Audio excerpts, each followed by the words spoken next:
But why, some say, the moon? Why choose this as our goal? And they may well ask, why climb the highest mountain? Why, 35 years ago, fly the Atlantic? Why does Rice play Texas? We choose to go to the moon. We choose to go to the moon in this decade and do the other things, not because they are easy, but because they are hard. Because that goal will serve to organize and measure the best of our energies and skills. Because that challenge is one that we're willing to accept, one we are unwilling to postpone, and one we intend to win, and the others too.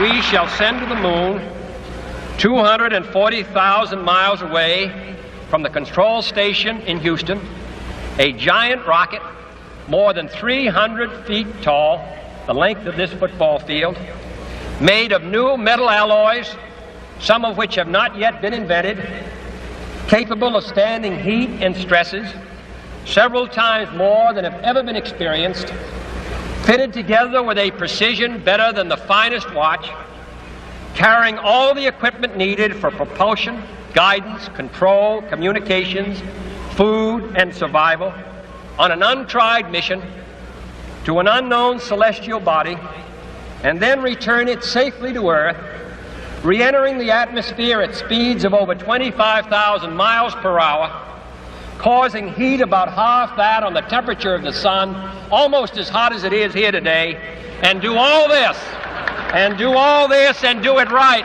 and do it first, before this decade is out, then we must be bold. 15 ans de Top Secret, c'est 15 ans de remise en question du monde dans lequel nous vivons. C'est un exercice, un jeu intellectuel qui consiste à regarder le monde autrement.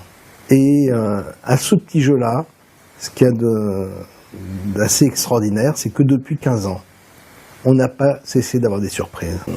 Et où en tirant le fil de cette bobine, qui est une quête, en réalité une quête pour la vérité, on va découvrir vraiment que le monde n'est pas tel qu'on nous le présente.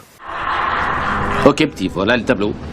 À tout moment, il y a près de 1500 extraterrestres sur notre planète, presque tous ici à Manhattan. Ils sont presque tous convenables, ils ne cherchent qu'à se faire un peu de blé. Des chauffeurs de taxi, quoi. Non, il n'y en a pas tant que ça. Les humains, pour la plupart, ne se doutent de rien, sans envie ni besoin de savoir, ça leur va comme ça. Ils croient avoir de l'emprise sur les choses. Pourquoi en avoir fait un secret? Ils peuvent comprendre, ils sont intelligents. Une personne sûrement, mais en foule on est con, on panique comme une horde d'animaux, et tu le sais. N'oublie pas qu'il y a 1500 ans, tout le monde était sûr que la Terre était le centre de l'univers. N'oublie pas qu'il y a 500 ans, tout le monde était sûr que la Terre était plate. Il y a moins de 20 minutes, tu étais sûr toi-même qu'on était seul sur cette planète. Imagine de quoi tu seras sûr demain. L'objectif de Top Secret a toujours été de déchirer le voile de l'illusion, de découvrir ce qui se cachait derrière le décor.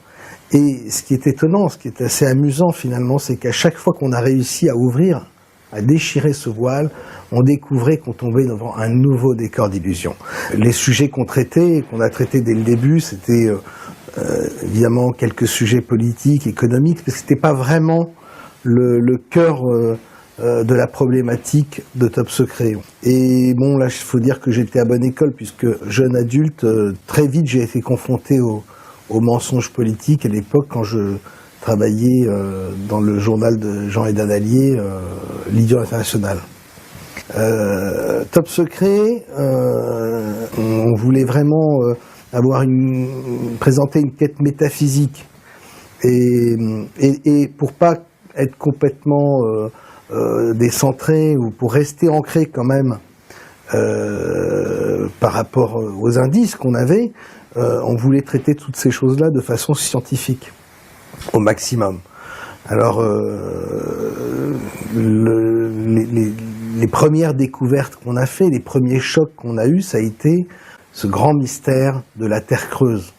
Pour ceux qui connaissent, ça va évoquer l'amiral Byrd, son expédition en 1947, à la recherche de la fameuse base nazie où se seraient réfugiés des scientifiques et quelques soldats d'élite pour développer des technologies secrètes, etc.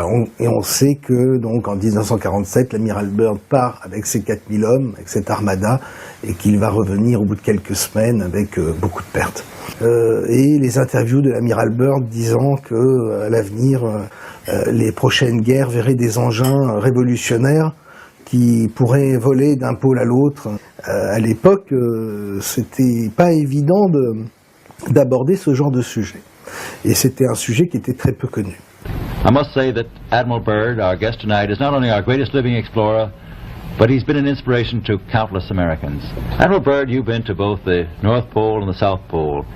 Is there any unexplored land left on this earth that might appeal to adventurous young Americans? Yes, there is. And not up around the North Pole, because it's getting crowded up there now, because they find out it's really usable, not only to live in, but militarily. But strangely enough, there's left in the world today an area as big as the United States that's never been seen by a human being. And that's beyond the pole, on the other side of the South Pole, from Middle America. And I think it's quite astonishing that there should be an area as big as that unexplored. That's a tremendous So challenge. there's a lot of adventure left down at the bottom of the world. On rentre là avec ce sujet-là dans un nouveau paradigme. C'est en 2003 qu'on se penche sur cette question. Ensuite, on va avoir une autre découverte assez phénoménale qui permet de faire capoter la tête un petit peu.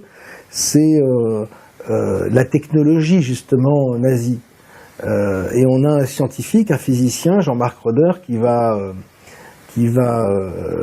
faire un hors-série sur ces technologies-là. Et pareil, ça se passe en 2004, 2005. C'est un sujet extrêmement tabou parce qu'il nécessite de parler de tout l'ésotérisme nazi, également toutes les recherches scientifiques de l'époque qui ont été non seulement discréditées depuis, mais en plus totalement abandonnées. Et c'est évidemment un sujet sensible par rapport à la Deuxième Guerre mondiale en France et à tous les problèmes qui en ont découlé.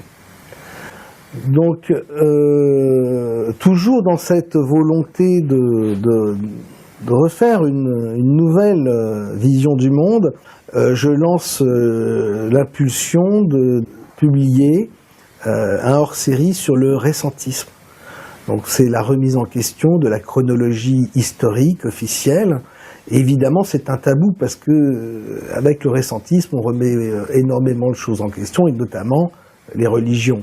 Du récentisme, on va aussi découvrir le problème du blackout, de la mise à zéro du monde, de l'humanité, des civilisations, un peu dans l'esprit de Matrix.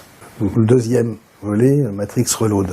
Ces sujets-là, qui sont des grosses articulations du magazine, dont les lecteurs se souviennent, sont quelques sujets parmi tant d'autres. On a traité des ovnis, des extraterrestres, des abductions, on a parlé des voyageurs du temps, on a parlé évidemment abondamment, parce qu'on était j'étais même plutôt passionné par la question des anomalies de la conquête spatiale. Mais tout ça nous a amené en fait à nous rendre compte que cette vérité qu'on cherchait, plus on avançait, plus elle reculait devant nous, et plus elle devenait difficile à appréhender. Aujourd'hui, j'ai envie de parler de ce qui est pour moi le plus énorme mensonge des 50 dernières années, et pourtant on sait qu'en termes de mensonges, notre société bat tous les records. Ce mensonge, il touche à la conquête spatiale.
toute la difficulté de cet exercice, qui est le mien depuis 15 ans, en fait, c'est Mark Twain qui le disait, il est beaucoup plus facile de tromper les gens que de leur faire admettre qu'ils ont été trompés.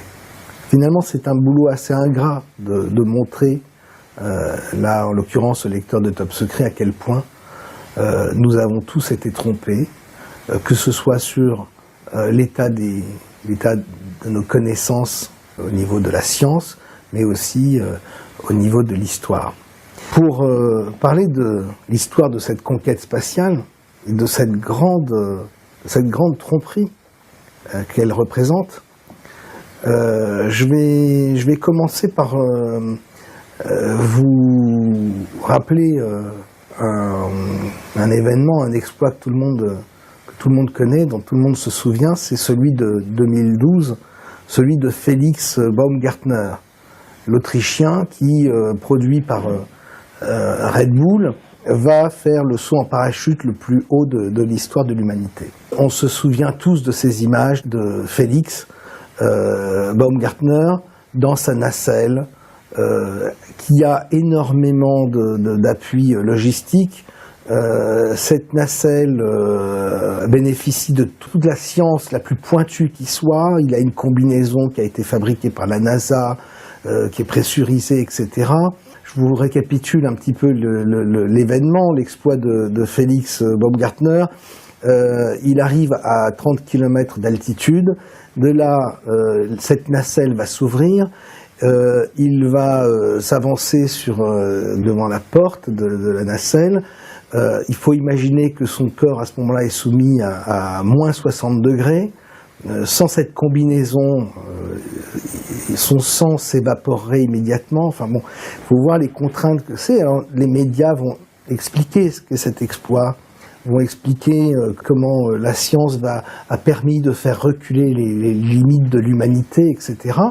Et il va sauter, il va quand même faire une chute à une vitesse de plus de 850 km/h. Et tout le monde s'extasie. All right, stand up on the exterior step. Keep your head down. Release the helmet tie-down strap. Jump her away.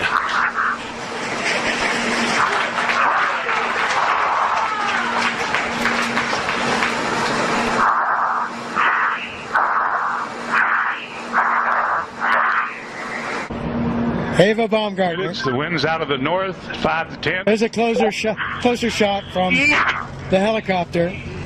Felix, the wind's out of the north, 5 to 10. There you can see by the approaching shadow, he's just about there, and he's down on the earth, safely back.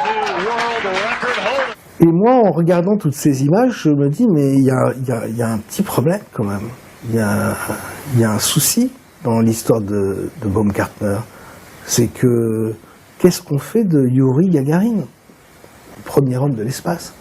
Qu'est-ce qu'on fait de Yuri Gagarin, qui, lui, va faire la première rotation autour de la Terre, en un peu moins de 2 heures, va faire une chute avec sa nacelle, qui, à l'époque, c'est une boîte de conserve, c'est pas du tout la nacelle de Félix, hein, c'est pas la nacelle Red Bull.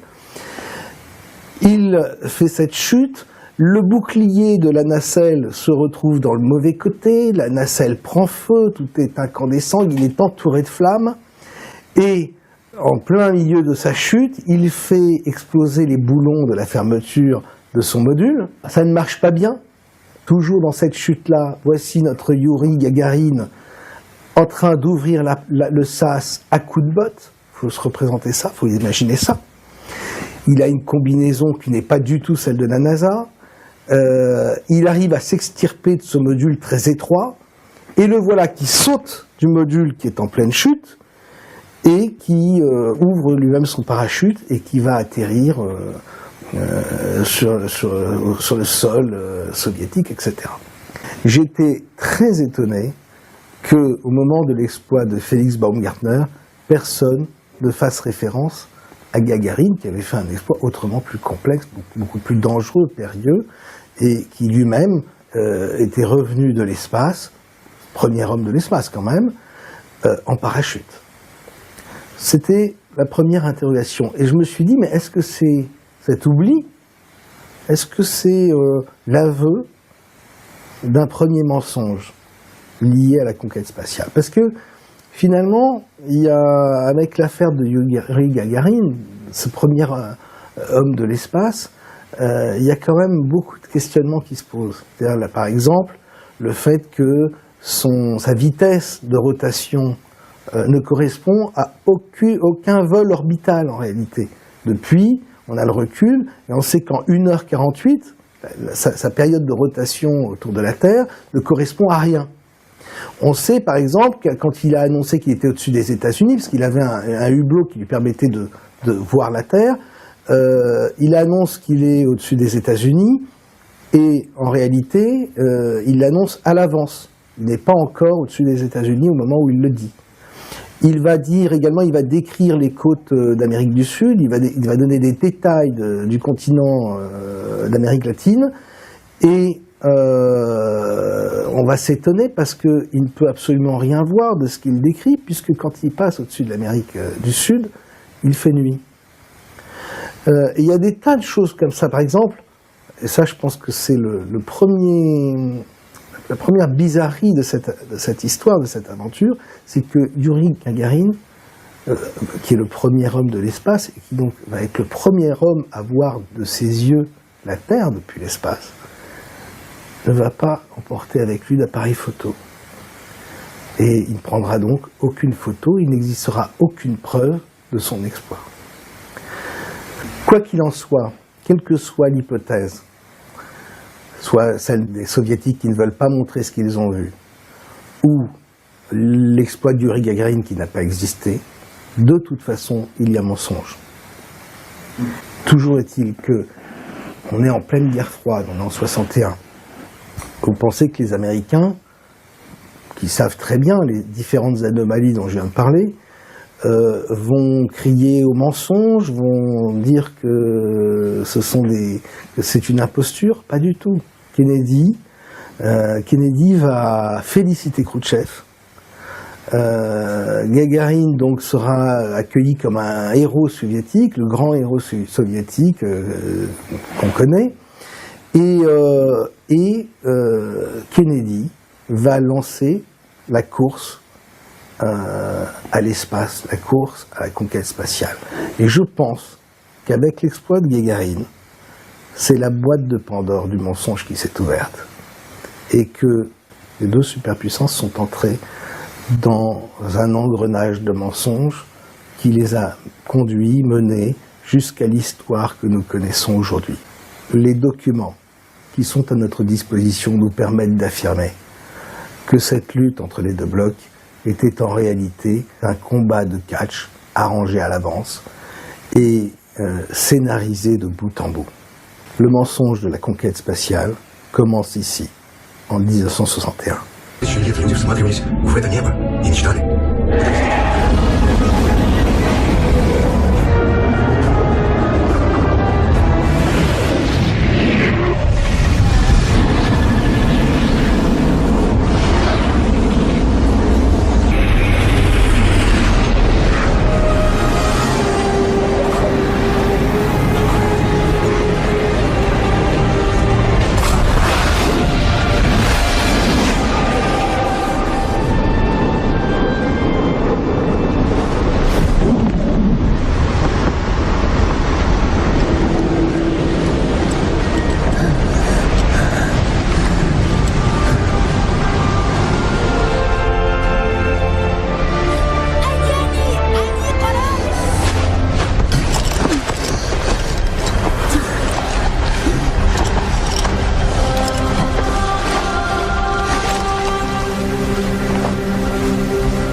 faut que je vous raconte un petit peu la genèse de la création de la NASA, la naissance de la NASA. Vous avez d'un côté un homme, un Allemand, un scientifique, qui s'appelle Wernher von Braun.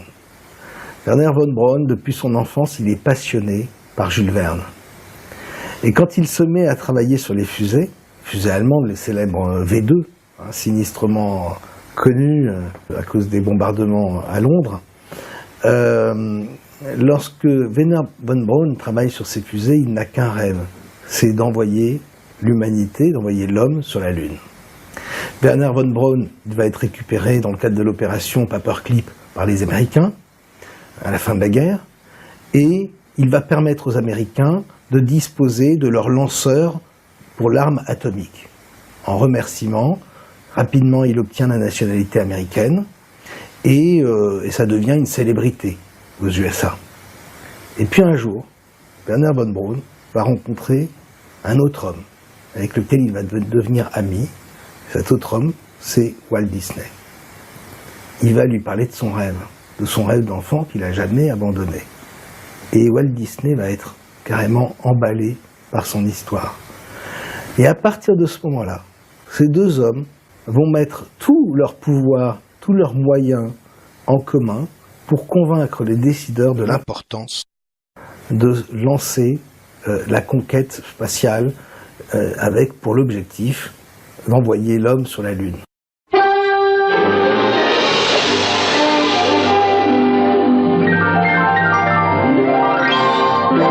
Walt Disney's Disneyland. When you wish upon a star, makes no difference who you are.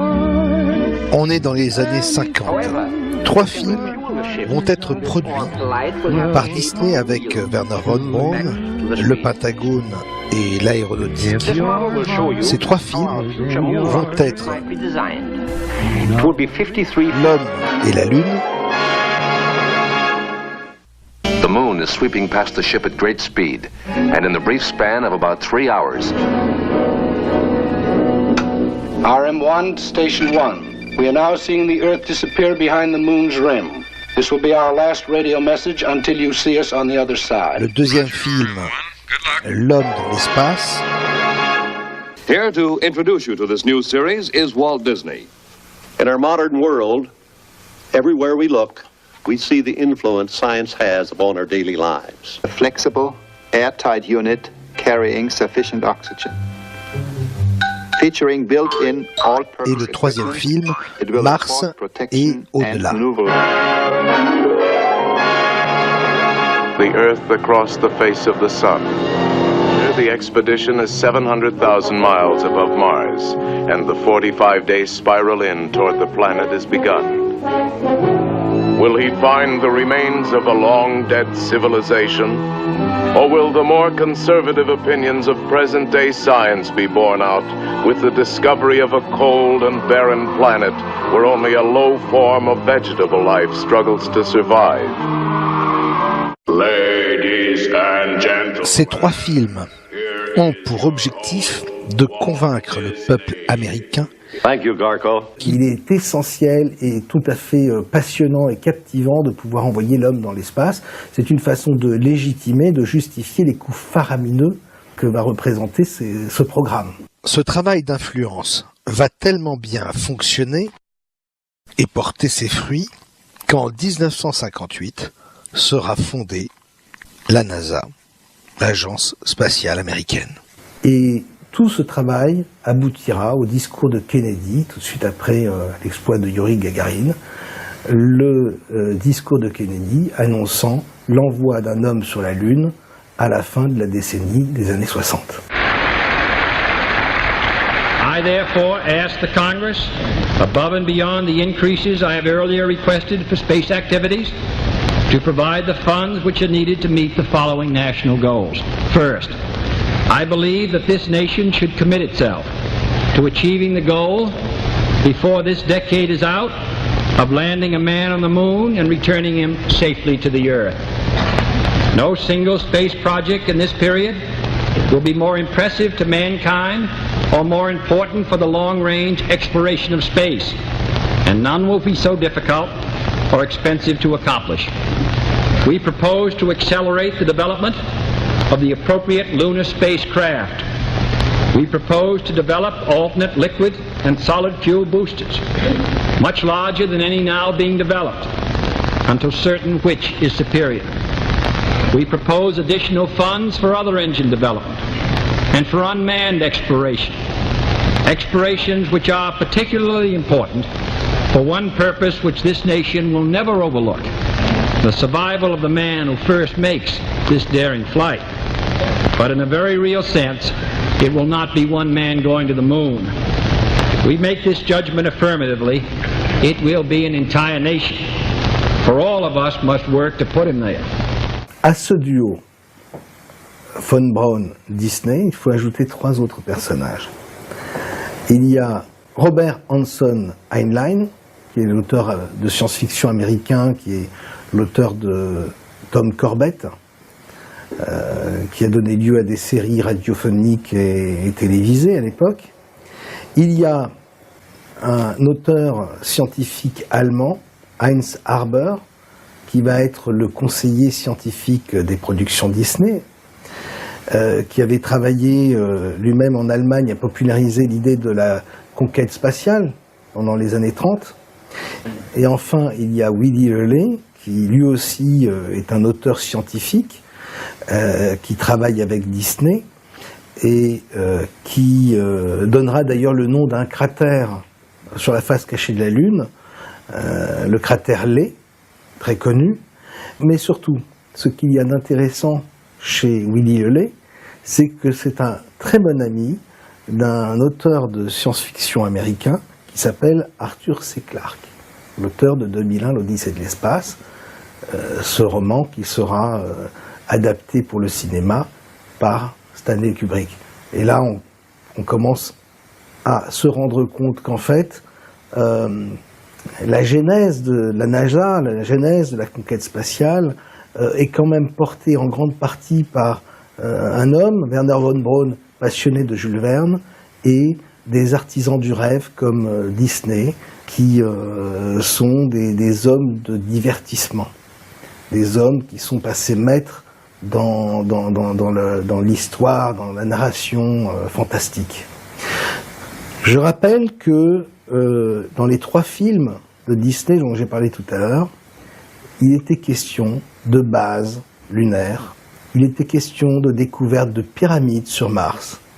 Or, toute la conquête spatiale nous a montré qu'effectivement, on pouvait supposer que sur la Lune ou sur Mars, il pouvait y avoir la présence de vestiges de civilisations passées.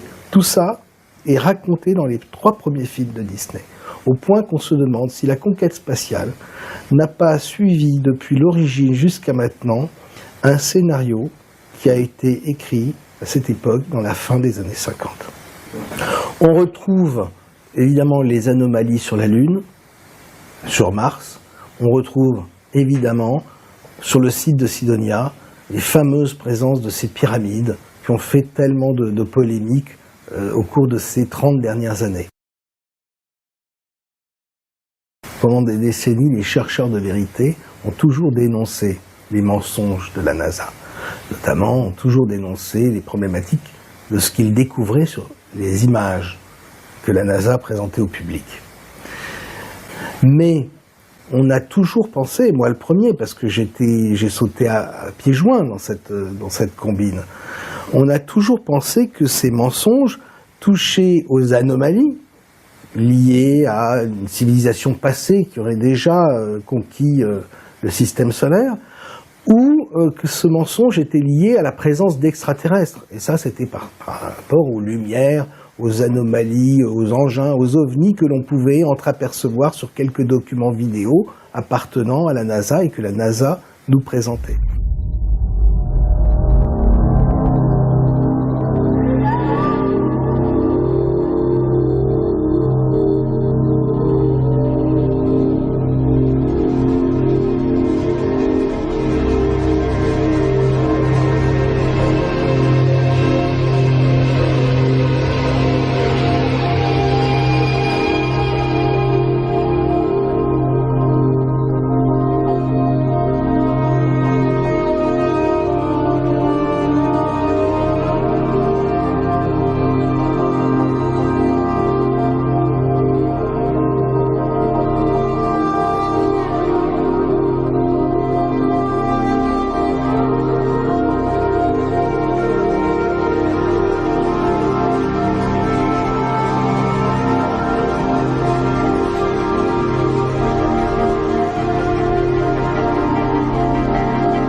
J'ai été le premier à marcher dans cette combine. J'ai passé des heures entières à éplucher les sites de la NASA, à chercher le détail qui démontrerait la désinformation de la NASA, qui prouverait l'existence extraterrestre, etc., ou d'anciennes civilisations.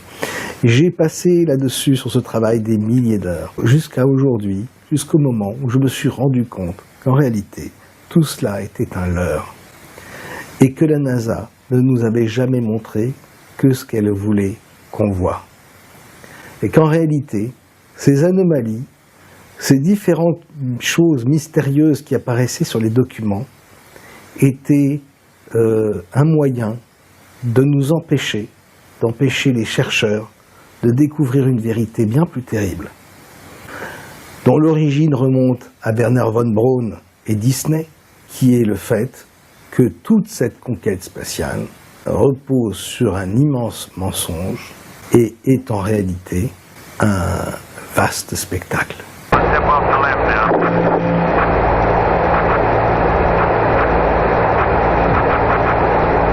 That's one small step for man, one giant leap.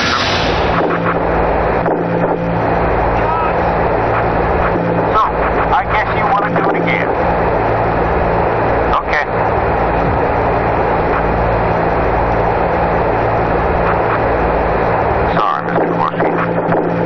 La première chose que les chercheurs ont découvert récemment, cette chose nous avait échappé parce qu'on était trop occupés à regarder les anomalies, les petits détails sur les photos, les petites lumières. La chose qu'il faut bien que vous compreniez maintenant, c'est qu'en réalité, il n'existe aucune photo de la Terre vue de l'espace. Ce que je suis en train de vous dire, ça doit évidemment vous interpeller, vous devez me prendre pour un fou. Mais maintenant, je vais vous demander de regarder attentivement les photos de la Terre sur les sites de la NASA. D'abord, elles sont peu nombreuses. Vous allez voir qu'il y a très peu de photos de la Terre. Bizarre quand même, puisque depuis 30-40 ans, il y a des milliers de satellites qui tournent autour de la Terre. Or, ces satellites prennent aucune photo de la Terre dans sa version complète, mais des images fragmentées, des images mosaïques. Et si vous observez bien les photos de la Terre complètes, vous allez vous rendre compte qu'en réalité, il ne s'agit que de dessins. Et les représentations de la Terre ont évolué à mesure qu'évoluaient les technologies graphiques.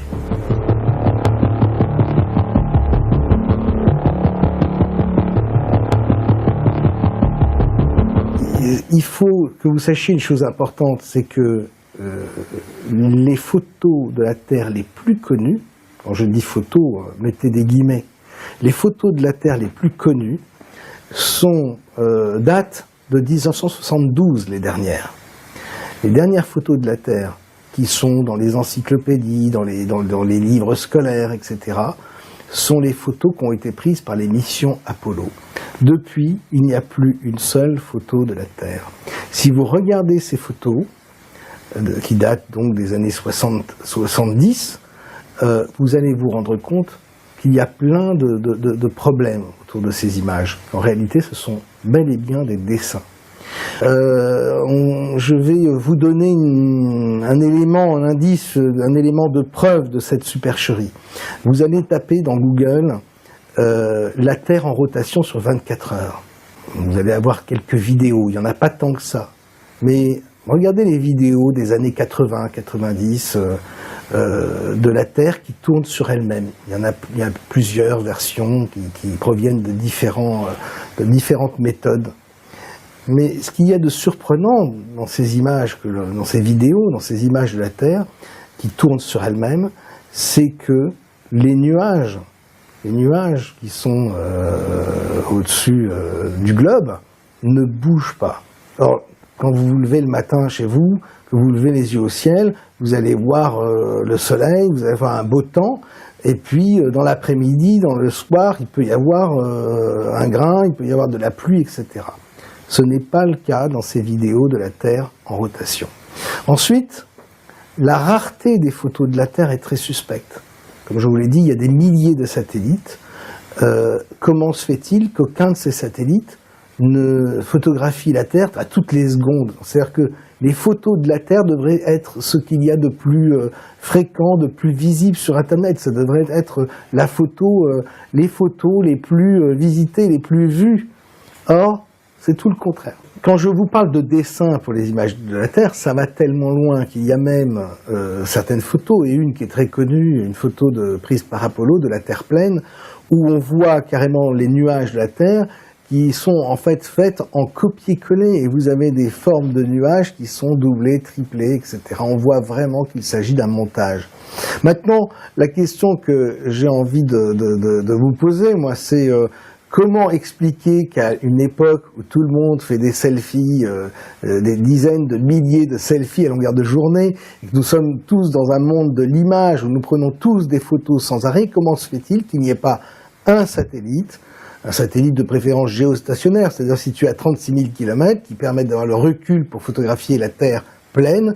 Et comment se fait-il qu'il n'y ait pas un seul satellite qui dispose d'un appareil photo montrant la Terre comme une sorte de webcam que l'on pourrait regarder, visionner à longueur de journée sur Internet? Ça, c'est une question quand même qui me paraît extraordinairement problématique. Apparemment, là où je veux en venir, c'est qu'il y a un gros problème sur, la réalité de la conquête spatiale, évidemment, mais aussi sur la réalité du monde dans lequel nous vivons. Cette absence de photographie non discutable, cette absence de photographie de la Terre qui persiste depuis maintenant plus de 40 ans, pose vraiment un grave problème. Si vous regardez les photos de la Terre prises par Apollo sur les sites de la NASA, que vous les mettez sur votre logiciel Photoshop, vous allez voir que la plupart du temps, les terres ont été détourées et mises, posées, copiées-collées sur un fond noir. En augmentant la luminosité, en baissant le contraste, vous allez vous rendre compte du montage absolu de ces images. C'est tellement flagrant qu'à certains endroits, on a détouré la Terre au niveau des pôles, et qu'il manque d'ailleurs des parties de la Terre. Il y a énormément de problèmes. Si vous comparez les photos de la Terre, photos, je parle de dessin en réalité, prises par Apollo, et l'image que l'on a sur Google Earth de la Terre, qui est normalement, en termes de proportion, doit être extrêmement fidèle, vous allez voir qu'il y a des différences, que ce soit au niveau de la position des continents et même de la taille des continents. Bref, il y a un gros souci et on arrive difficilement à savoir en réalité à quoi ressemble le monde dans lequel nous vivons. Et ça commence vraiment à poser problème. Les chercheurs ont tellement commencé à poser des questions pertinentes autour de cette question que la NASA s'est sentie obligée d'envoyer une sonde en 2015 pour montrer enfin, depuis 1972, une première photo de la Terre vue de l'espace. Cette sonde qui est partie à 1,6 km, alors là, c'est millions de kilomètres. Là aussi, c'est la question, pourquoi envoyer une sonde à 1,6 million de kilomètres alors que n'importe quel satellite géostationnaire pourrait prendre un cliché de la Terre dans sa globalité. Mais voilà, c'est ce que la NASA a fait pour répondre, et on remarquera d'ailleurs que les réponses de la NASA depuis toujours ont toujours été bizarres, malvenues, enfin propres à la polémique, presque encourageant la polémique. Et vous allez voir que celle-là, elle ne sort pas de la tradition. Cette photo, parce qu'elle est unique, cette première photo de la Terre vue depuis 1,6 million de kilomètres, difficile de demander une précision extrême des détails à cette distance. Cette photo qui est unique ressemble, elle également, elle encore, à un dessin, mais il y a quelque chose de beaucoup plus troublant dans cette photo. C'est que si vous la mettez sur votre logiciel Photoshop ou sur un logiciel de graphisme et que vous retournez cette image à 180 degrés, vous allez vous rendre compte qu'il y a glisser dans les nuages, sur la droite de l'image, un mot subliminal. Et ce mot, écrit avec des lettres de nuages, c'est le mot sexe. Regardez bien ce qu'on est en train de montrer sur l'image. Vous voyez mis en évidence le mot sexe. Ça rappelle curieusement l'image subliminale du mot sexe que l'on voit également dans le dessin animé du roi lion lorsqu'il souffle la fumée.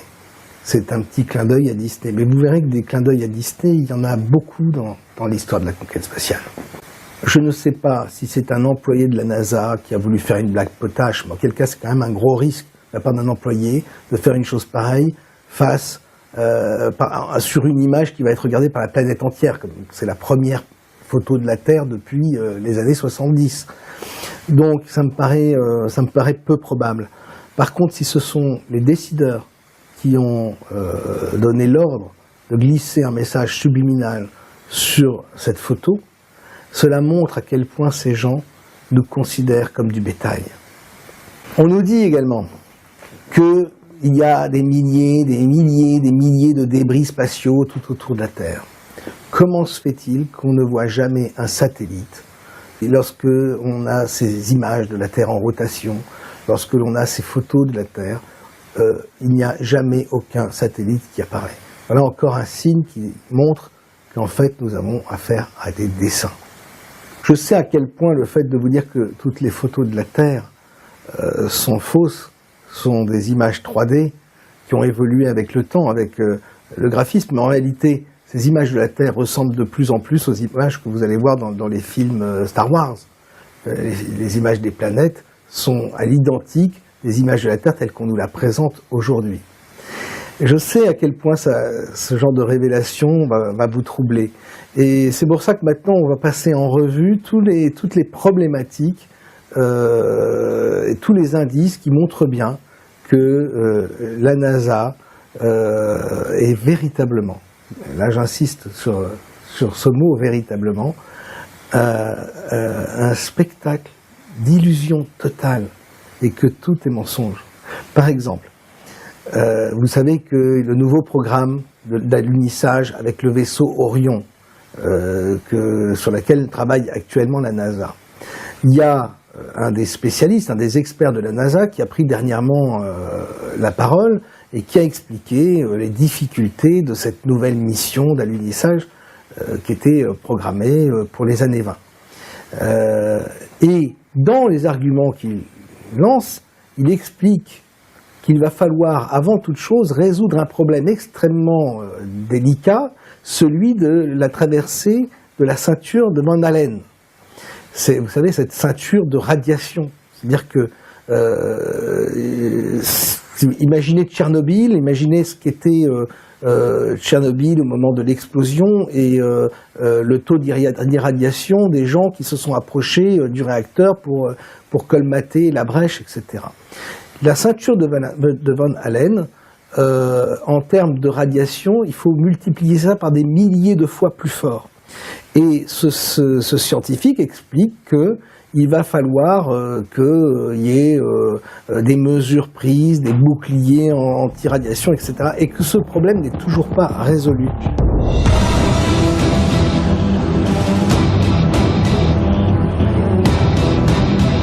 My name is Kelly Smith, and I work on navigation and guidance for Orion. Orion is NASA's next-generation spacecraft. Built with versatility in mind, it can take astronauts deeper into space than we've ever gone before, to an asteroid or even onto Mars. For these missions, Orion has to be one tough spacecraft, withstanding high speeds, searing temperatures, and extreme radiation. As we get further away from Earth, we'll pass through the Van Allen belts, an area of dangerous radiation. Radiation like this could harm the guidance systems, onboard computers, or other electronics on Orion. Naturally, we have to pass through this danger zone twice, once up and once back. But Orion has protection. Shielding will be put to the test as the vehicle cuts through the waves of radiation. Sensors aboard will record radiation levels for scientists to study. We must solve these challenges before we send people through this region of space. Ce qui interroge tous les chercheurs, et moi le premier, c'est mais ce problème n'a-t-il pas été résolu à l'époque d'Apollo ? Je comprends pas, on a fait plusieurs missions d'alunissage, plusieurs allers et retours, puisqu'il faut compter le retour également. Et apparemment, Armstrong, on n'a jamais retrouvé les astronautes grillés dans leur module. Donc, vous voyez, c'est des petites incohérences qui sont comme ça, et des petits oublis. C'est comme si au fur et à mesure que l'histoire avance, on oubliait le passé. C'est ce que j'expliquais par rapport à Félix Baumgartner, par rapport à Yuri Gagarin tout à l'heure. On dirait que la NASA n'a pas de mémoire ou qu'elle considère que nous sommes tellement abétis que nous n'en avons plus du tout. Ceci est un neurolaser. Il nous a été offert par des amis de province. Ce petit œil rouge isole les impulsions électromagnétiques du cerveau et plus précisément celles de la mémoire. Excellent, messieurs. Passez-moi toute l'assiette au crash-flamme avec couloir à 20, 40 et 60 mètres à partir de là-bas. Merci.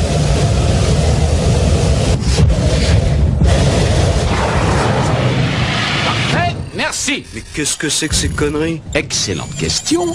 Et vous y trouverez la réponse en regardant ici. Et qui êtes-vous, en réalité? En réalité, rien de plus qu'un fragment de votre imagination. Ces humains adorent les bobards. Non, franchement, les mecs, vous avez de la chance d'avoir survécu à une explosion pareille. Quelle explosion? La poche de gaz souterraine, Einstein. Va falloir faire beaucoup plus attention avant de décharger vos armes à feu. C'est l'évidence. Toi, surtout. Et fais-toi faire un check-up complet en haut de la colline avant de reprendre le volant. Alors, vous allez me dire, oui, mais Rock, ça va pas bien. Bon, c'est vrai que les photos de la Terre sont rares, c'est vrai que ça ressemble beaucoup à des dessins, c'est vrai qu'il y a ce problème de mots subliminal, sexe sur la planète Terre, qui fait penser à du Disney. Mais il y a quand même l'ISS. La Station Spatiale Internationale, c'est pas rien. C'est-à-dire, c'est en permanence la présence d'êtres humains dans une station qui tourne autour de la Terre. Et puis, c'est international. C'est-à-dire que là, ça touche énormément de monde. Bien, figurez-vous que les chercheurs ont évidemment étudié cette question. Et alors, ils se sont posés les bonnes questions. Et ils sont arrivés à des conclusions absolument effarantes, et des découvertes absolument effarantes. Alors, première problématique qui me paraît, moi, vraiment importante au niveau de l'ISS, c'est le fonctionnement. L'ISS est dans l'espace depuis 15 ans. On sait que son obsolescence prévue était de 15 ans, et qu'au bout de 15 ans, il fallait changer les modules. Personne ne pense à changer les modules, on pense juste à abandonner l'ISS. On a prolongé l'expérience de l'ISS jusque dans les années 20. Toujours est-il que donc ces modules sont quand même fatigués. Or, quelle comparaison on peut faire par rapport à l'ISS au plus proche de ce qu'on voit sur la Terre? Ce sont les spécialistes, les experts, les chercheurs de vérité se sont dit, mais l'ISS fonctionne sous pressurisation, avec de l'oxygène, etc. Ça ressemble à un sous-marin. Mais la question qui se pose, c'est les sous-marins, ils ont besoin de remonter à la surface. Au bout de 3 mois maximum, vous avez le sous-marin qui vient renouveler son oxygène, etc., remettre la pression qu'il convient, etc., parce qu'il y a toujours une perte au niveau de l'ISS. Vous imaginez un milieu fermé, quand vous respirez, vous dégagez du CO2. Donc comment vous éliminez ce CO2 ? Alors évidemment il y a des filtres, il y a des moyens d'évacuer, mais à chaque fois que vous évacuez ces gaz, comment ensuite vous remettez l'oxygène ?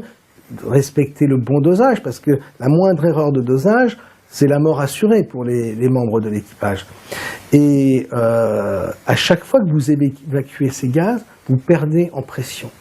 Comment se fait-il que ce sous-marin, qui est l'ISS, continue de fonctionner au bout de 15 ans sans avoir eu besoin de, entre guillemets, refaire surface? Ça, c'est la grosse question que se posent des ingénieurs militaires. Ils ne comprennent pas, ils se disent, mais si les Américains avaient une telle technologie, ils l'utiliseraient pour leur propre sous-marin. Parce que ça serait un atout majeur, les sous-marins n'auraient même plus besoin de remonter à la surface. Vous voyez, ce sont des problèmes techniques qui sont vraiment problématiques. Par exemple, toute structure, tout vaisseau a des joints, notamment ces modules qui sont joints entre eux. Or, les joints, c'est extrêmement fragile. La moindre fuite au niveau de l'ISS, une fuite d'1 millimètre, peut poser des problèmes mortels. Apparemment, rien n'a été prévu pour changer les joints de ces modules. Comment se fait-il qu'il n'y ait pas eu d'usure sur les joints? Ça, c'est une question que se posent les experts, les chercheurs de vérité. L'autre question fondamentale, c'est l'absence. Si vous regardez les vidéos des visites des membres de l'ISS, vous allez voir que il n'y a pas de sas entre les différents modules, le module russe, le module européen, etc. Il n'y a pas de sas. On nous dit qu'il y a des milliers et des milliers de débris qui tournent autour de la Terre, qui viennent percuter la Terre, etc. Imaginez-vous qu'il y ait un débris d'un centimètre qui heurte l'ISS et qui perfore la paroi. S'il n'y a aucun sas de sécurité, comme dans un sous-marin c'est le cas, aucun sas de sécurité, c'est alors toute la station qui va être détruite et tous les membres qui n'ont aucune chance de s'en sortir. Ce sont des questions, des anomalies qui posent de sérieux problèmes quant à la réalité de l'existence de l'ISS et le fait qu'elle soit habitée. Parce que on voit un engin qui s'appelle l'ISS qui tourne autour de la Terre, on l'aperçoit, on le voit à l'œil nu avec des télescopes, des caméras, etc. On peut le filmer. Mais ça ne veut pas dire que ce truc qui tourne autour de la Terre soit réellement habité. La question que se posent aussi les chercheurs de vérité, en voyant les membres de l'équipage, c'est de constater qu'il y a effectivement pas de sas de sécurité, qu'il y a une obsolescence des modules, et pourtant, ces membres d'équipage, vous les voyez toujours à faire les clowns, toujours avec le sourire.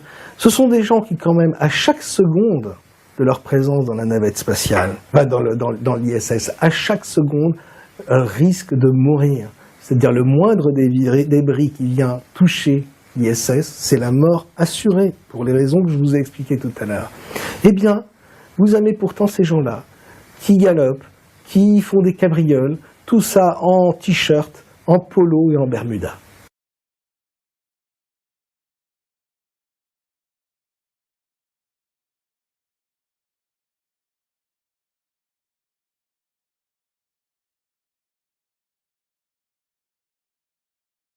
Il y a encore un autre gros nœud dans l'histoire de l'ISS qui pose vraiment un problème. Et là, ce sont les militaires qui l'expliquent. Ils expliquent que dans un sous-marin, dans un vaisseau de guerre, il y a un des secteurs, un des services qui est le plus important, que ce soit au niveau du personnel ou au niveau espace, c'est l'atelier. Tous ces bâtiments-là ont un atelier avec des machines-outils.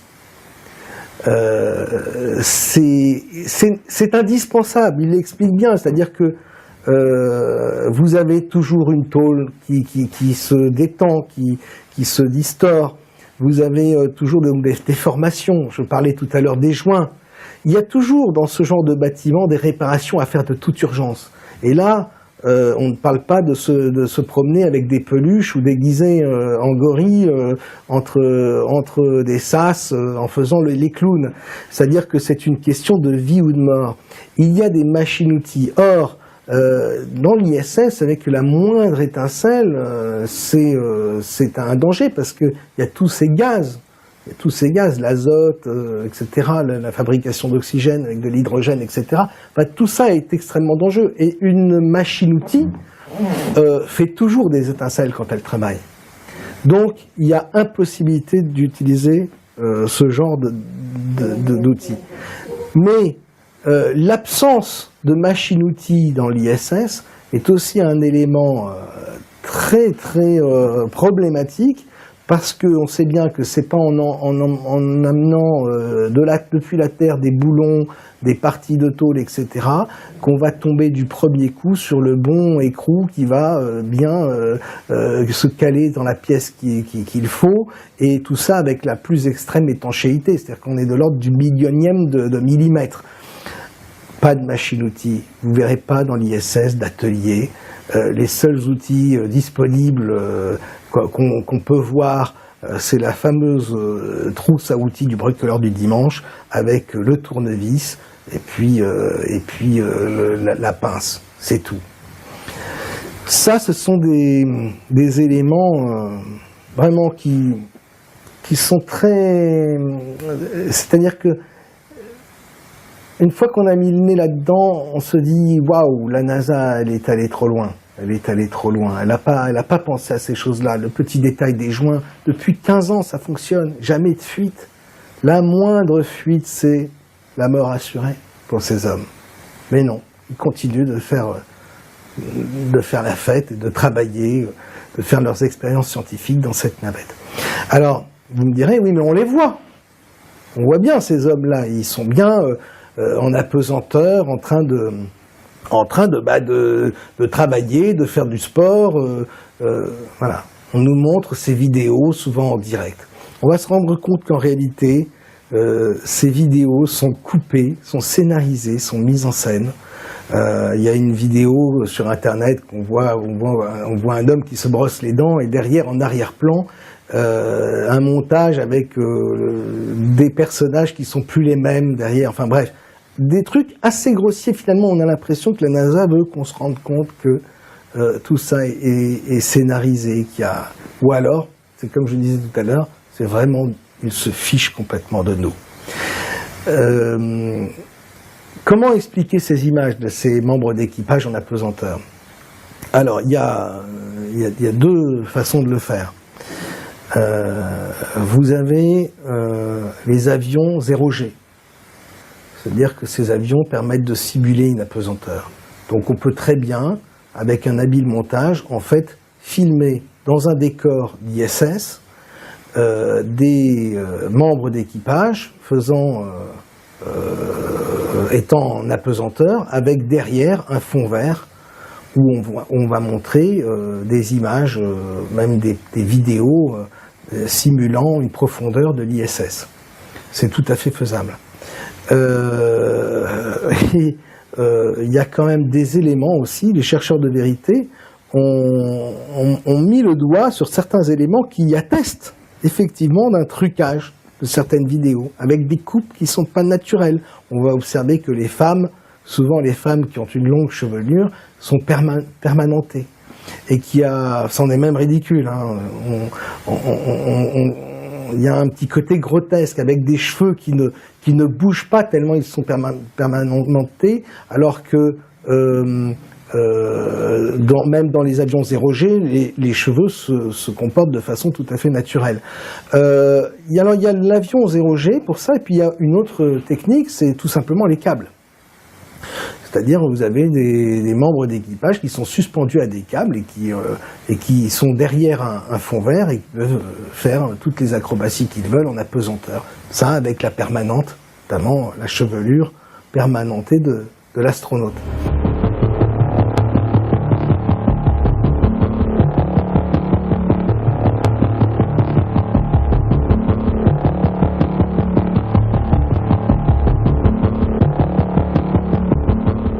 beaucoup de chercheurs de vérité qui ont montré comme ça des anomalies sur des vidéos de l'ISS, des anciennes vidéos notamment. On voit à un moment où vous avez une fuite d'eau en arrière-plan et vous avez une goutte d'eau qui tombe derrière les astronautes et la goutte d'eau, elle est soumise à la pesanteur. C'est très curieux. Il y a aussi des photos, des vidéos de groupe où on voit que ce sont des calques qui sont superposés les uns derrière les autres et que les astronautes réagissent à la pesanteur ou à la force de l'inertie d'un avion 0G deux par deux. C'est-à-dire que vous en avez les deux qui étaient dans le même avion au même moment, qui ont été filmés dans ce calque-là, vont sautiller de la même façon, tandis que les quatre autres réagiront différemment sur une autre, resteront stationnaires ou rebondiront sur d'autres trucs. Maintenant, je vais vraiment vous donner comme conseil d'étudier très attentivement les vidéos de la NASA, les vidéos de l'ISS, parce qu'il y a vraiment des choses très troublantes. Après, vous allez me dire, oui, mais on voit les astronautes en combinaison et qui font des sorties à l'extérieur de l'ISS. Ils vont réparer Hubble, ils vont bricoler, changer les panneaux solaires. Alors, vous voyez, toujours avec leurs fameux tournevis, des gants pas possibles, et tout ça, les caisses à outils qui se baladent dans l'espace. Après, on va pas pleurer sur les rejets, mais sur les déchets qui encombrent l'orbite terrestre. Mais les chercheurs ont été confrontés à cette question. Et là, ça a été, alors, dans Top Secret, on en avait déjà parlé pour les Chinois, mais à l'époque, moi, j'étais encore loin d'imaginer j'étais encore loin d'imaginer l'ampleur de ce mensonge de la NASA. C'était un mensonge intégral. Les chercheurs ont découvert, simplement en épluchant toutes les vidéos de sortie dans l'espace des astronautes, soit de la navette, soit de l'ISS, se sont rendus compte et ont démontré, je crois même que là on touche à ce qu'on peut appeler la preuve, qu'en réalité, toutes ces vidéos étaient conçues dans des gigantesques piscines.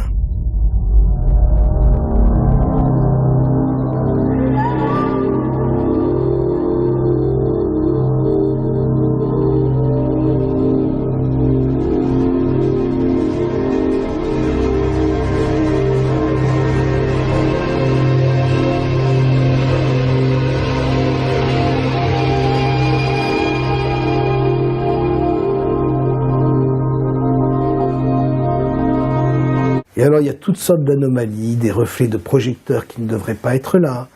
Vous avez évidemment les fameuses bulles d'air qui, de temps en temps, remontent des combinaisons ou des sas. Et ces bulles d'air, il peut y en avoir vraiment beaucoup. Et on voit, elles se comportent comme des bulles d'air au fond d'une piscine. Tout ça serait fait derrière un fond vert également, et avec un faux décor de la Terre. Donc on a vu à travers la problématique du vaisseau Orion, du programme d'Orion pour les nouvelles alunissage des années 20, on a vu que même les missions Apollo quand même pouvaient être scientifiquement remises en question. Alors moi je ne suis pas scientifique, je ne fais que répéter ce que disait cet ingénieur de la NASA qui, dans son discours de propagande pour ses futures missions d'alunissage, disait que ce problème n'était pas réglé. Voilà, je m'en tiens à ce qui est dit. Après, d'autres scientifiques me diront, mais c'est pas du tout le cas, etc. De toute façon, la polémique est loin d'être terminée. Maintenant, on a vu aussi que l'ISS posait de sérieux problèmes d'un point de vue technique. Si on compare l'ISS à un sous-marin, on est loin du compte.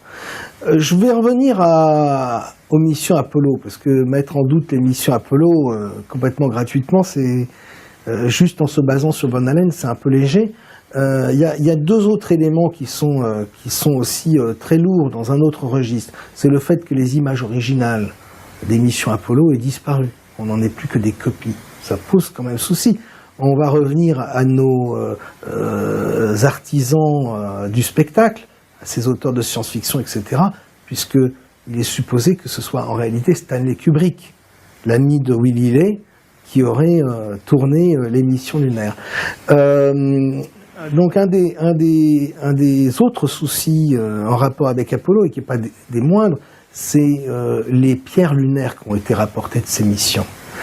Vous vous souvenez que John Glenn avait fait le tour du monde et avait distribué à différents pays, notamment à la reine d'Angleterre, un bloc de lune. Bon, c'était en tant qu'ambassadeur un cadeau qu'il faisait à la reine d'Angleterre. La reine d'Angleterre a offert ce bloc de lune à la Hollande, je crois, et aux Pays-Bas ou au Danemark, je ne me souviens plus, peu importe.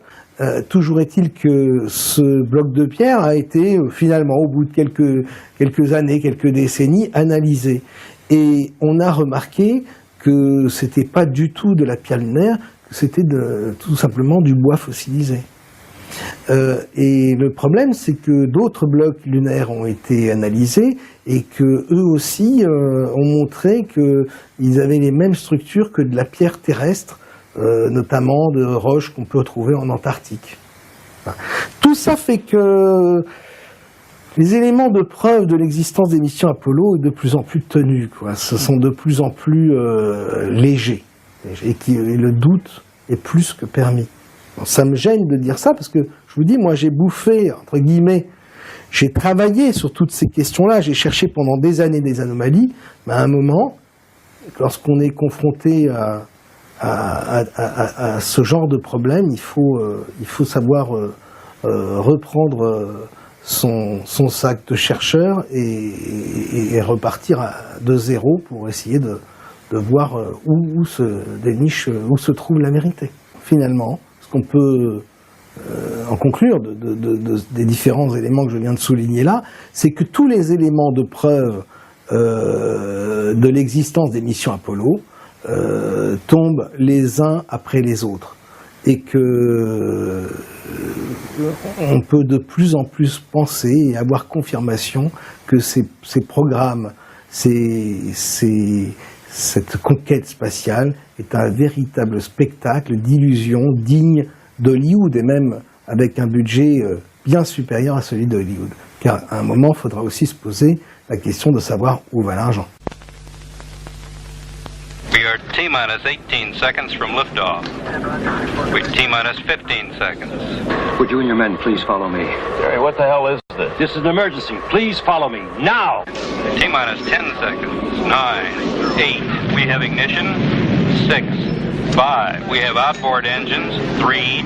We have inboard engines. 1, 0. We have a launch commit. We have a liftoff at 35 minutes after the hour. Every split second of this historic flight, every intimate detail, every heartbeat was monitored by Mission Control in Houston. This is Capricorn 1. We have landed. As millions all over the world watched and listened, the President of the United States spoke to the astronauts across the vastness of space. To the men of Capricorn 1, I bring you greetings from your fellow Americans. There's only one small catch. It never happened. It's all a lie, a fantastic $30 billion hoax. Il y a aussi un autre problème. Je vous ai parlé tout à l'heure de la Terre, mais on pourrait maintenant énumérer les autres planètes, les photos des autres planètes. La plupart des photos des planètes montrent toujours la même face. C'est comme si les gens de la NASA ne voulaient pas se tracasser à montrer les planètes sous tous leurs angles possibles et imaginables. La plupart des photos de Mercure, de Pluton, etc., de Jupiter, montrent toujours la zone, notamment Jupiter, avec le fameux œil du cyclone. L'angle est toujours le même. Donc il y a une espèce d'économie d'effort pour nous convaincre qui est de plus en plus insupportable au final. Surtout, pour en revenir à l'image subliminale dont je vous ai parlé tout à l'heure, sur l'unique photo, la première photo depuis 1972, ce phénomène d'image subliminale, ce petit clin d'œil, cette petite blague potache, on la retrouve sur pas mal de clichés des planètes. Par exemple, vous allez voir sur la planète Pluton, le personnage de Pluto. Clin d'œil encore à Disney. Vous allez voir sur la Lune 3 cratères qui ressemblent, mais étrangement, à la silhouette du personnage de Mickey. Et sur Mars, vous trouverez des smileys en forme des cratères en forme de smiley. Vous trouverez des cœurs, etc. Plein de petites choses comme ça amusantes. On dirait que les dessinateurs ont voulu non seulement s'amuser, mais se payer notre tête ou signer leurs dessins, comme le ferait n'importe quel artiste. Maintenant, il faut savoir si on peut continuer de supporter toute cette mascarade. Et s'il est supportable d'envisager que la NASA continue à se moquer de nous encore longtemps. On a passé pas mal de choses en revue. En post-synchro, vous avez pu avoir les images et même des extraits de vidéos qui vous permettent de vérifier ce que je vous raconte.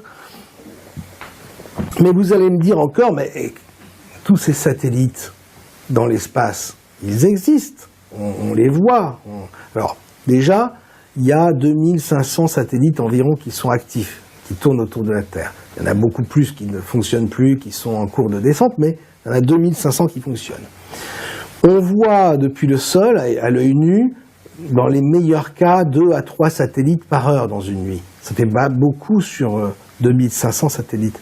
Mais ce qu'il y a de particulièrement surprenant et amusant, c'est quand je vais vous dire que vous n'avez jamais vu de photos de satellites dans l'espace en action. C'est-à-dire qu'à chaque fois qu'on va vous montrer un satellite, ce sera un dessin 3D.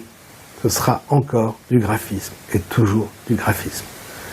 Il y a comme une malédiction qui frappe la NASA. On dirait qu'ils sont incapables de nous servir une véritable photo d'un engin volant dans l'espace. Si on veut pousser le bouchon encore plus loin et aller à fond dans le doute, on peut maintenant parler notamment de Mars et des images que nous renvoie Curiosity ou Opportunity. Les 2 sondes qui devaient marcher 3 mois et qui, 15 ans plus tard, sont encore en service. Si, en faisant quelques recherches sur Internet, vous allez découvrir l'île de Devon, je crois que c'est comme ça qu'elle s'appelle, qui est une île du Canada, pas loin du pôle, où s'est implantée la NASA. Et sur cette île qui ressemble extraordinairement, extrêmement à la surface de la planète Mars, vous avez des rovers qui tournent 24 heures sur 24 avec des caméras. Alors la question qui se pose, c'est est-ce que les photos que nous envoie Curiosity et Opportunity, et toutes les sondes martiennes qui sont supposément en train de rouler sur le sol martien, est-ce que ces photos ne proviennent pas en réalité de cette île qu'occupe la NASA depuis quelques années? Il y a une chose très troublante sur ces photos. Nous, on a cherché pendant des années des anomalies. C'est qu'on voyait bien qu'il y avait des formes qui ressemblaient à des formes de structures, des formes qui avaient été façonnées, des formes géométriques, etc. Et alors, c'était comme... il y avait toute une excitation autour de ces anomalies. Moi, j'étais pas convaincu pour cette histoire d'île. Je pensais que de toute façon, il était normal que la NASA s'entraîne et teste des rovers. Mais une des dernières photos de Mars qui nous a été proposée par la NASA pose vraiment gros problème, parce que la NASA a l'habitude donc quand il y a quelque chose, une anomalie qui déborde, c'est non seulement de flouter, mais en plus de coloriser l'image de façon à ce que cette anomalie se perde dans le décor, se fonde dans le décor, et que ces structures puissent apparaître comme étant des pierres. Et là, une des dernières photos montrait une pierre ayant la forme vraiment d'une sorte de cochon d'Inde. Le cochon d'Inde, d'animal, avec 4 pattes, un museau, une queue, des oreilles. Bref, vous aviez une pierre ressemblant à un drôle d'animal martien qui a soulevé donc aussitôt l'enthousiasme, en tout cas la curiosité des chercheurs de vérité, qui pensaient que voilà, la NASA avait caché une forme de vie sur la planète Mars. Mais en poussant un peu plus loin les investigations, on s'est rendu compte que sur l'île de Devon, il y avait proliféré une espèce dépourvue de prédateurs, et cette espèce animale, c'est, alors je ne me souviens plus du nom, là aussi vous pourrez, vous l'aurez sur l'image, cet animal ressemble comme 2 gouttes d'eau à la fameuse anomalie martienne, la fameuse pierre qui ressemble à un animal. Et ça, je dois dire que ça m'a quand même interpellé, ça m'a interpellé sur mes années de recherche, ça m'a posé vraiment question, et je me suis dit que finalement, au point où en était le mensonge, au point où en était la supercherie et l'imposture, pourquoi pas aller jusqu'à nous montrer finalement un sol martien, en colorisant un ciel bleu, en le rougissant un petit peu, qui serait en fait tout simplement un ciel d'une île du Canada. Que cherche la NASA avec toutes ces anomalies maladroites, ces sites web montrant l'île Devon, et qui ne peuvent que mettre le doute dans les esprits? Les choses sont tellement visibles aujourd'hui qu'on se demande comment la NASA va pouvoir tenir le mensonge plus longtemps. Et c'est dans ce contexte-là qu'est apparue soudain une nouvelle théorie. Enfin, quand je dis nouvelle théorie, je veux parler plutôt d'une théorie si ancienne que de prime abord on a du mal à même enquêter dessus. C'est la fameuse théorie de la Terre plate. Cette théorie a été relayée par 3 groupes. Je pense, et on peut le soupçonner, que dans un premier temps, ce sont les services secrets eux-mêmes qui ont défendu cette thèse et qui ont relayé cette thèse de la théorie de la Terre plate.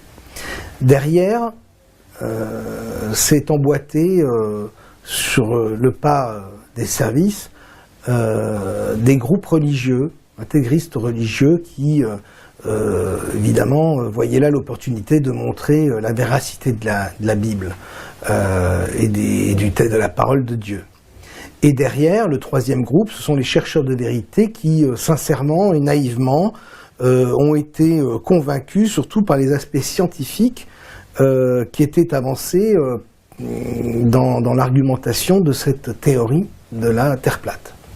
Théorie de la Terre plate qui, cependant, présente des choses et des faits tout à fait troublants, notamment dans l'ordre des vols commerciaux, dans le domaine des vols commerciaux et dans le domaine des transports maritimes. Maintenant, je vais vous demander d'observer sur des sites comme Flight Radar 24, d'observer les avions commerciaux dans l'hémisphère sud. Et vous vous rendrez compte que pour voyager d'un point à l'autre dans l'hémisphère sud, c'est-à-dire par exemple d'Amérique du Sud, de la pointe de l'Amérique du Sud à la pointe de l'Afrique, ou de la pointe de l'Afrique à l'Australie, vous allez vous rendre compte que tous les avions remontent par le nord. Et ça, c'est pas du tout logique. C'est-à-dire qu'il y a vraiment un problème, il y a vraiment quelque chose qu'on nous cache de la structure de la Terre. Cela ne veut pas dire que la Terre n'est pas ronde, cela ne veut pas dire que la Terre est plate, et vice-versa. Dire à quoi ressemble la Terre aujourd'hui, ça me paraît impossible. Simplement, ce qui est tout à fait possible de dire après tout ce que je viens d'énumérer comme problème par rapport à la conquête spatiale, c'est qu'il y a vraiment un mystère autour de notre planète, autour du monde dans lequel nous vivons, et qu'il y a quelque chose qu'on ne veut pas nous montrer. Vous avez l'exemple de cette femme qui vole de Bali à Los Angeles qui est enceinte et qui va accoucher dans l'avion. L'accouchement se passe mal, l'avion doit atterrir de toute urgence, et le premier aéroport, donc ce que je vous raconte, c'est un fait divers authentique. Le premier aéroport où l'avion va se poser se trouve en Alaska. Et curieusement, l'Alaska, effectivement, c'est une ligne droite sur le trajet Los Angeles-Bali dans la carte de la Terre plate. Cette carte de la Terre plate, on peut la découvrir et en prendre connaissance simplement en regardant aujourd'hui sur Internet le logo de l'ONU. Alors certains disent que voilà, c'est le grand secret des Illuminati, de ceux qui savent, de ceux qui tirent les ficelles, et donc sur la base de ce logo, prétendent et assurent que la Terre est plate. Personnellement, moi j'ai toujours pas vu la Terre plate. Ce qu'on peut dire par contre, c'est qu'au niveau de l'hémisphère sud, il y a un gros problème. Au niveau de la structure de la planète, il y a un gros problème, on ne veut pas nous montrer. Il faut savoir aussi que le traité de l'Antarctique, parce que si la Terre est plate, le pôle sud devient en fait l'extrémité de toute la Terre. Et c'est vrai qu'il est strictement interdit de descendre au sud du 60e degré dans l'hémisphère sud. Ça veut dire que toute cette zone-là est interdite, impénétrable et réservée aux scientifiques et aux militaires. Alors on va vous dire que c'est pour des raisons écologiques, si vous voulez, d'écologie. Mais ce traité date de 1959. Il est très étonnant qu'à l'époque, c'était une préoccupation pour ces pays-là. Surtout, il est très étonnant que depuis tout ce temps-là, les sociétés comme Total, les grandes multinationales qui pourraient exploiter le pétrole, etc., n'ont jamais eu accès à ce territoire. Ce qui est certain aujourd'hui, ce qu'on peut affirmer, c'est qu'il y a un gros problème sur la structure de la Terre. De là à dire que la Terre est plate, c'est difficile parce que nous n'en avons aucune preuve. Par contre, il y a ce problème, il existe. N'oubliez pas que la vision du monde que nous avons est la vision que les agences spatiales du monde entier nous donnent, et que ce sont des visions de militaires. Les agents de la NASA connaissent parfaitement le fonctionnement du cerveau humain et savent parfaitement manipuler l'esprit humain. Les psychologues sont des enfants de cœur à côté de ces gens-là, et ils utilisent cette connaissance pour nous montrer et nous faire croire ce qu'ils ont envie que nous croyons. À partir de ces constats, on pourrait avoir des tas d'autres visions du monde, comme je l'ai dit. Terre plate, terre creuse. Est-ce que les gens de la NASA ont vu les limites de la matrice? L'absence de photos indiscutables, authentiques, de la Terre, de l'espace, pose vraiment problème.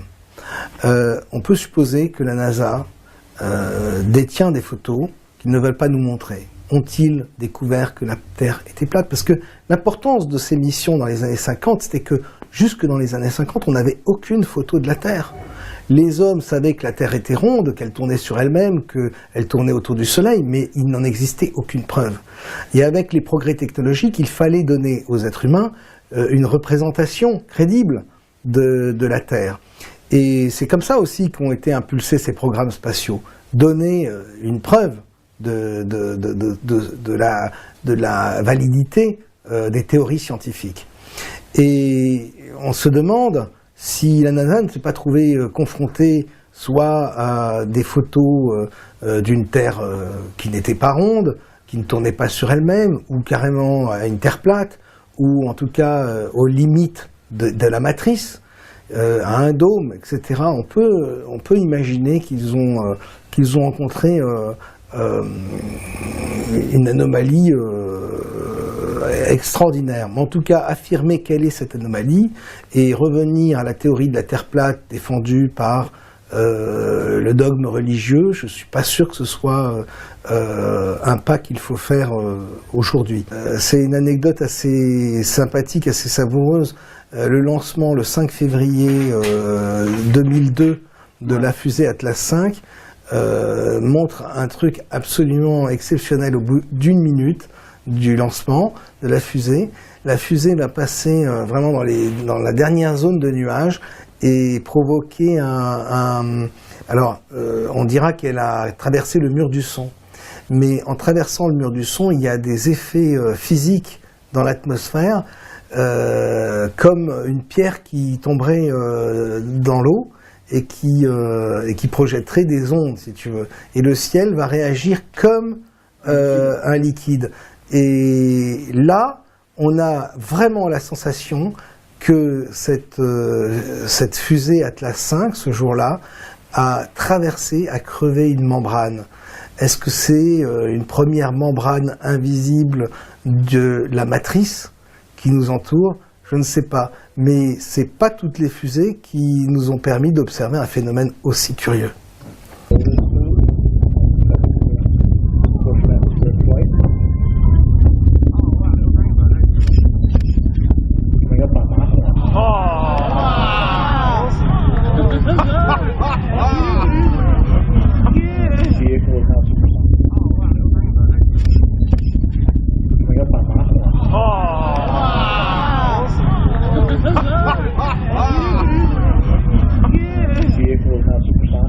Toujours est-il que des représentations de la Terre, on peut en proposer plusieurs. J'ai envie d'en proposer une, moi, qui pourrait réconcilier les tenants de la Terre sphérique et les tenants de la Terre plate. Il faut imaginer une Terre plus grande que la Terre telle qu'elle nous a été présentée. Imaginez que la Terre fasse 3 fois sa circonférence et qu'en réalité, le pôle sud soit juste l'équateur, que tous les continents que l'on connaît, tous les continents connus officiellement, soient disposés dans l'hémisphère nord. À ce moment-là, si la pointe de ces continents se retrouve sur l'équateur, on peut justifier les longues distances qui séparent ces continents et l'impossibilité de les rejoindre par avion et l'obligation de remonter par le nord pour rester faire des escales et rester dans des zones de terre. On peut imaginer une terre dont l'équateur serait un mur de glace. Avec une Terre qui aurait un soleil et une lune dans l'hémisphère nord et dans l'hémisphère sud, autre chose. Et en fait, on pourrait imaginer 2 terres séparées par cette muraille. Ça rejoindrait le propos de l'amiral Byrd qui disait qu'il y a au-delà de l'Atlantique un continent vaste comme l'Amérique, etc.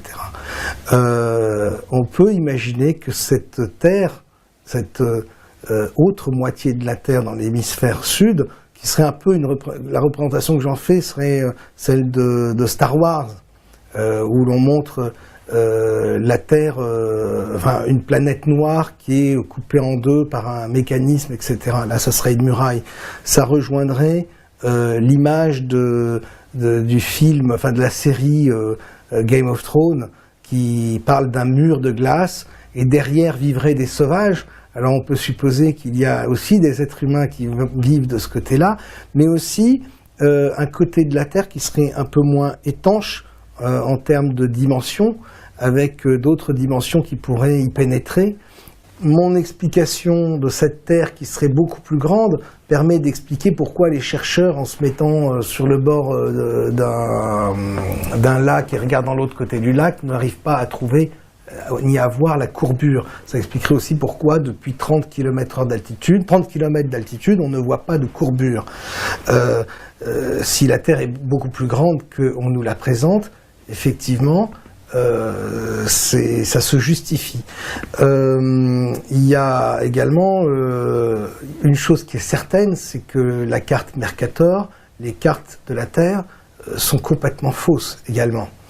On peut supposer que cette image de la Terre que les militaires nous donnent est une image tronquée et qu'en réalité sur Terre il existe d'autres terres, d'autres continents que certaines personnes se sont réservés pour eux-mêmes.